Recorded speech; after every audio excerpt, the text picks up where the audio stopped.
Érasme est un des hommes les plus célèbres de la Renaissance. Il est né en 1467 à Rotterdam, mais il va tout faire volontairement durant sa vie pour cacher ses origines, car c'est un enfant bâtard. Il est né d'un père prêtre et d'une mère qui est fille d'un médecin.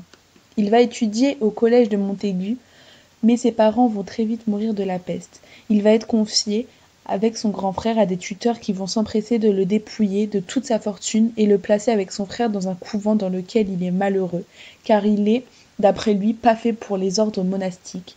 Il déteste vivre dans ces conditions. Il va, pour survivre dans cet univers qui lui est hostile, aller vivre dans la bibliothèque du couvent. Et c'est là qu'il va découvrir le souffle de l'humaniste, en lisant la Bible et des œuvres de l'Antiquité païenne, comme Platon ou Aristote. C'est grâce à cela qu'il va comprendre qu'il est fait pour ça, et pas pour être prêtre. Néanmoins, il devient prêtre en 1492. Ensuite, il va saisir l'occasion dans laquelle on a demandé un secrétaire du couvent pour faire une excursion en Italie. Il va se proposer, ses supérieurs vont accepter qu'il quitte le couvent, et il va s'enfuir, c'est-à-dire qu'il ne reviendra jamais, et c'est là que le destin d'Érasme va commencer.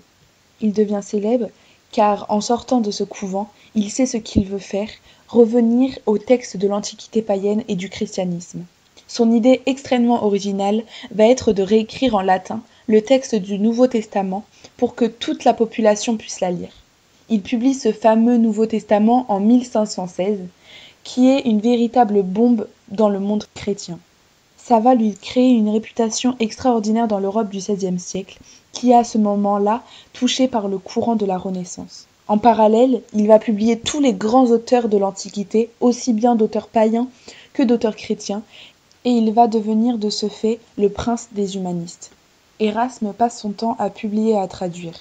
Il est au centre d'une république des lettres, c'est-à-dire qu'il travaille en permanence avec tous les grands savants de l'époque, aussi bien en Angleterre, en Pologne, en Italie, en Espagne ou même au Portugal.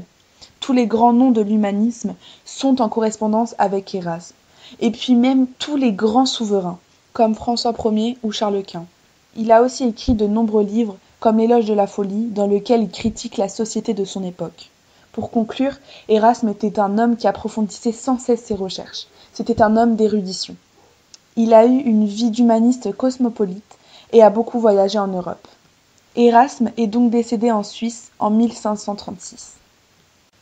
Érasme est un des hommes les plus célèbres de la Renaissance. Il est né en 1467 à Rotterdam.